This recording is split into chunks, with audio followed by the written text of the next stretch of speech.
We are finally live after some technical challenges today. Seth, what's up? Hey Asaf, how you doing, man? Doing good. Doing great. You doing great? In Yeah. quarantine there, Yeah. the weather's changed here. Come in front of your mic a little more if you would, so I hear Yeah. you better. The weather is broken here. It feels like quarantine is more like or coronavirus should be more like a winter phenomenon where everyone's like cold and like uncomfortable, but everything is blooming outside. All the New Jersey over here, all the birds are singing. Um, like a little dissonance inside. Like it's such an unusual, like the strangeness is like at a whole nother level now that it's Yeah. completely beautiful outside and the sun is shining and it stopped raining and all the flowers started to bloom. It's actually beautiful here too in Israel. Yeah. Yeah, man. No, it's Anyway, we are the Quaranteam. Just to mention to everyone who may be watching us for the first time, if there is such a thing, um, we are connecting through the quarantine. And yeah, the world is getting more beautiful. You got to say that. Less pollution, you know, more chirping of birds, animals are taking over. The water is cleaner. The world itself is looking better. How are we doing though? I have a colleague at work told me this morning that her brother, who works for Amazon, just tested positive. She was crying. She was really upset, and so they're trying to figure out what to do and where to move the other people that live in the house with the brother. And so it's still creeping through America, creeping through the world. They said yesterday, I think yesterday, the Surgeon General of the United States said that we're entering our I don't know if this is relevant to people internationally, but our Pearl Harbor event or our 9/11 event. It's like they're really expecting, I think, 100,000 deaths now. I think last week they said 200, but now they said about 100,000 deaths here in the United States. So there's kind of two um, things happening. On the one hand, there's that. And on the other hand, it's like most everybody in their homes going through, it's like we're really kind of going through like two parallel processes. If you're like a medical provider or if you're like sick, there's like one kind of thing that's happening, and then there's like the rest of the country. It's like, wait, what am I doing? I'm not working, but I feel pretty okay, and it's like sunny outside and my kids aren't in school, and what am I supposed to be doing with my life?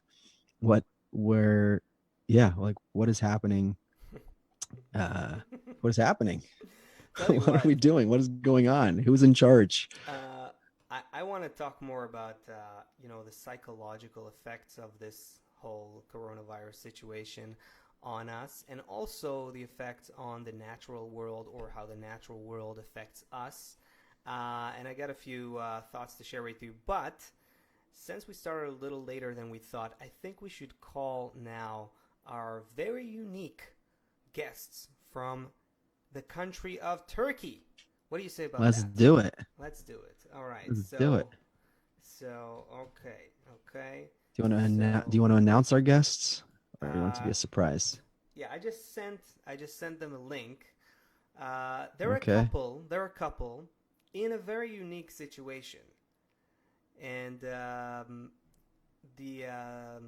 husband just came back from another country, but as you may see, he went in. He came home, but he's not exactly reunited with his family because of the current situation. We're gonna hear about that. I don't know if I should tell more before we actually get them here. So um, you can stall a little bit. Okay. Um, I saw that the pasta is returning to its natural habitat. Did you see that meme? Oh no, I didn't see this one. Oh yeah, the pasta. If the humans stay at home, then all the pasta trees will regrow. The pasta is returning Mutlu! Hello, to. everyone. This is Marty Mutlu Maiden, the man, and his wife, his lovely wife Charla, is now connecting as well. We may be able to see her in 3, 2, 1. There we go. Hey. What's up, Hello, you everyone. guys? Hi. Hello. All right. We got the intercontinental connection. Hey, Mutlu. Hi, Charla. Hi. Hi. How are you guys? So I'm. We're in quarantine, but we're happy. Yeah, Why are you happy? Finally, we've got some time off. Finally, I'm actually having the time to do things.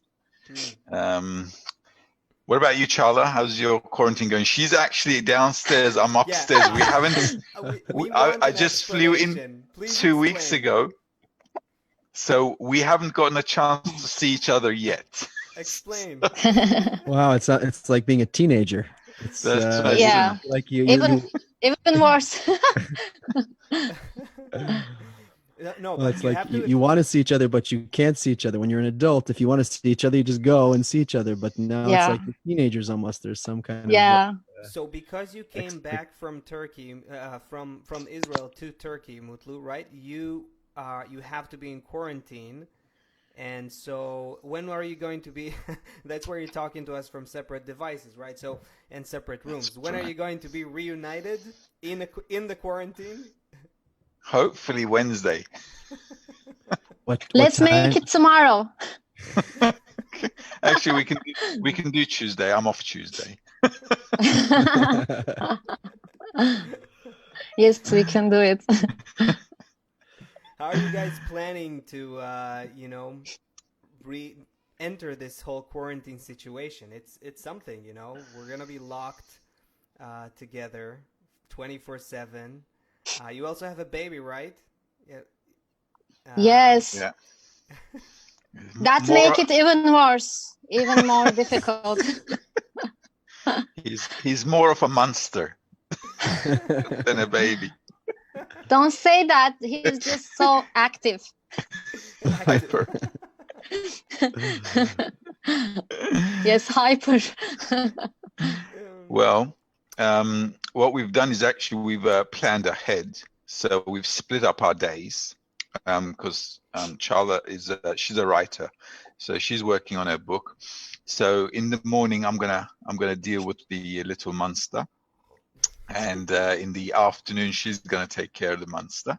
So we've got these split time periods. But what we've done is we've organized we arranged the environment in such a way that everybody's got some space as well.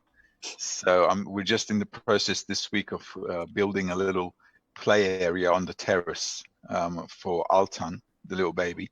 So he's got some room to run around because we can't take him to the park or anywhere. So we're really restricted. So we're really trying to make the best of the environment so everybody's got some space. Is there no going outside? Only for food and for necessities. So No walking around, no going to the park or anything like that? Very restricted. Over the age of 60 and under the age of 20, it's like, you can't go out. So, is there a thing though in Turkey that there's a certain age group? I thought I saw that there's this like 20s or teenagers or something. Yeah. They're like they're free kind of. No. Under the age of if you're 20 and under, it's like completely restricted. Yeah, actually, it started 2-3 days ago. Yeah. But until 2-3 days ago, they were free. So everybody, so now everybody's in the house. Yeah. Wow. Yeah. Guys, Is there some kind of enforce? I'm sorry. Go ahead, Asaf. Yeah, I wanna ask. I wanna share with you something that is happening now to people psychologically, and hear what you guys think about it. Seth, maybe you can show a link that I just sent. So so psychologists are looking at how this situation of the quarantine and also the fear of the virus itself is affecting us. And one of the things they're finding is that this constant bombardment of, just frightening information with stats all the time and how many died and how many got infected and so on and so forth and all that really does create a lot of anxiety and affects people's mental health. And so my first question to you: are you guys feeling like you seem positive and optimistic? Do you get a little anxious and afraid? No, No? How No. no. Okay. Well, why can't, maybe you can share with our viewers why not? Yeah, no, You know, That was a dramatic answer.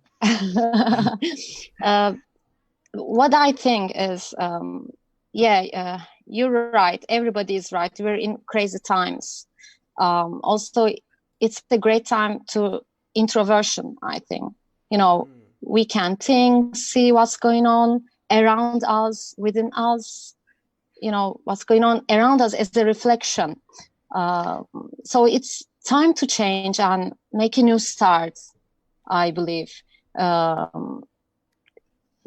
what I believe is also, it doesn't really matter if we face good or bad things. What matters is how we react. So that makes the difference, and that creates free will, I guess. Wow. Okay. So we don't have to scare anything. I just want to add, There's Charla, no reason. Charla, you just said something so important. In that article, they did like a deep analysis of what's happening to people, and they're saying that when people feel threatened about or worried about about being ill, they tend to move away from creative thinking, artistic thinking, innovative attitudes. And what you're saying is, no, we actually have to show people the opportunity. We have to see that there is a great, unique opportunity here. Exactly. During the chaos, the biggest opportunities, you know, you can make it, you can turn it into a big opportunity during chaos. So what I think is, please don't get lost in the news, because when my mother-in-law always watching the TV, and she, of course, like everybody else, because they are worried, they are anxious, they want to see what's going on, how many people dying every day. So I think that creates more anxiety and negativity. What I want to say is, don't get lost in the news that creates negativity, pessimism, because we don't need any more worries. We just need to be cautious, and we must stay in balance.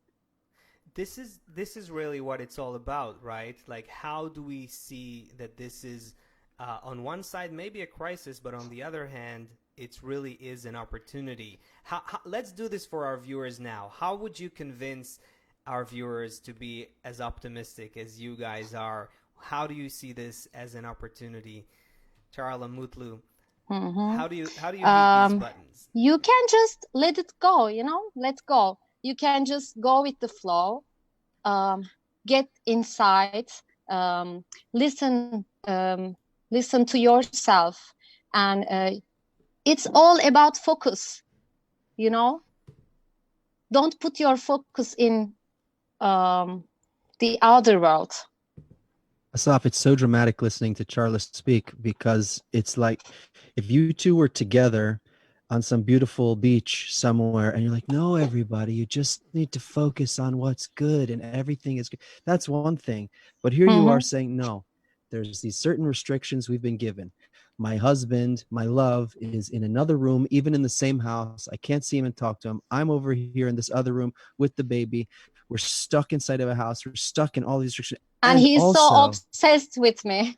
I cannot even breathe when I'm with him.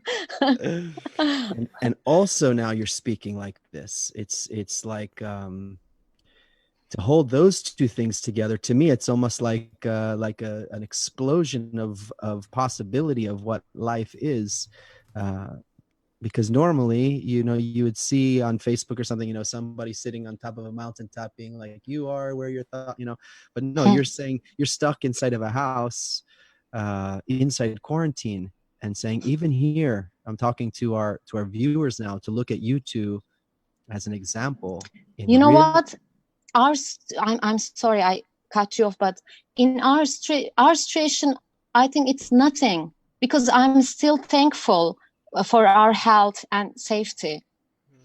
But some people are losing their health or losing their relatives, friends, family. So I think beyond all this, if you can be thankful and if you can talk like this when you lose your health or when you lose your loved ones, I think that's the biggest thing, you know. We're still in good situation. We are still healthy. We are safe. We haven't lost any relative, friends, or family. This is nothing. Hmm. I wanna ask you something, Mutlu. You're also we're not gonna go deep into it, but you understand. You're one of those people who understand the financial world. You come from that world. You work in that. So can you say what is really happening with the world right now? What is your, like, in a nutshell, what is your prediction? Is there really an opportunity for a new world in the economic sense as well? Because this is something that a lot of people are worried about. How do you see this? Yeah, absolutely. First of all, there was a great opportunity when the stock exchange fell. There's really good opportunity to get rich there. But for those who missed out on that opportunity, I think what we're going to be seeing is the stock market will be going down and down and down, lower and lower. So we're going to see a tremendous amount of loss in value. And although we witnessed that in March, and I had actually signaled it in 2019 that the markets are at the top, this is at the top, we're not going higher. And I had predicted the 10th of January before, the 10th of January could be, that's where we were expecting the big short. It came about a month later in February. And from those periods on, I was saying it's never going to come back. We're never going to see these high periods again. So for us, it's not a surprise. We were positioned well. For those who are looking at the future, we just have to understand that we're going into a mode where the world is not going to go back, and you can see this without being a scientist. This isn't rocket science. Things are not going to go back because the fall is going to be going deeper and deeper. This big fall is called a dead cat drop. It's just going to bounce a little bit, and then we're going downtown. So it's going to bring about a new industrial revolution. I like to call it a social revolution. We've been always looking at our history and thinking of things as industrial revolution, but actually, the fifth industrial revolution now people are imagining to themselves is going to be a social revolution. Actually, every industrial revolution was a social revolution. We just like to call it an industrial revolution, but it's been a switch in societal behavioral patterns, the way we live. And that's what really, because it changed the way we do things, they call it an industrial revolution, because that we've changed doing things. We've gone from one mode to another to do things. So this is going to be our fifth industrial revolution, and it's going to be a social revolution. So I'm very hopeful in the sense that people will not be left out of this new change. And we're all going to be entering a circular economy, because before even this crash, we could see in society a concern more for a circular society. So without even this bad, the crashes in the stock exchange, the virus and everything, we could already see in the past decade that humanity was moving towards minimalism in Western societies. It was already like cooking in the background, and it just needed this little trigger to kind of open the floodgates so that we could push this change through. And I think that's what we're really going through. And as with any birth of a new state, we're going to have some bumps along the way. So we're going to have some bad pains along the way. But I think humanity is also smart enough to kind of mold itself now into a better future, especially with this moment of contemplation about what we're living for. What are we really doing all day? What are we running around, and so on. Especially me, I haven't seen my son for a while. And I'm really looking forward to hugging him on Tuesday. So we especially for Tomorrow. guys like us. Yeah. Charla nodding for agreement there. Wow, Mutlu, this is fascinating. What you just described is just mesmerizing. I mean, wow. I don't know if you guys. I know you guys have to run. You said 5:30 p.m. your time is when you need to wrap up. So maybe we can talk about this more. I just wrote a whole list of questions here. Yeah. I think I think our viewers will be interested in this as well. I see Coring is mentioning some input in regards to that, and I'm sure our viewers will be very interested. So maybe we'll schedule a conversation where we can just talk about the economic effects of what is happening. But you guys have given us so much optimism in just a few minutes about life in general and about what can happen. That's what we need right now. Thank you so much, guys. Thank you so much. Thank you. Yeah. Thank you. And so great. really excited to that you'll be able to be reunited in 24 hours. Yes. Countdown started. Finally. Will there be money on the wall, like in the prison, where you like mark the days on the wall with the Yes. It's been quite a while. It's been like nearly a year. 1.5 years. 1.5 years. What? Wow. Yeah, 1.5 years. Not 1.5 years. Yeah. Okay. So 1.5 years. So it's been a while. Yeah. So I'm glad. He came here only 4 times within these 1.5 years, and it's only maybe 30 days in total. Oh my gosh. Yeah. Oh boy. So there's excitement. Yeah. Okay. So next time you're on the show, we're gonna have you both in a single frame, I believe. I hope so. Yeah. I hope so. Thank you both. Hopefully. Thank you, guys. Thank you Thank so you, much. guys. Thank you. Bye-bye. for coming. Bye. Bye, guys. Wow, Saf. I just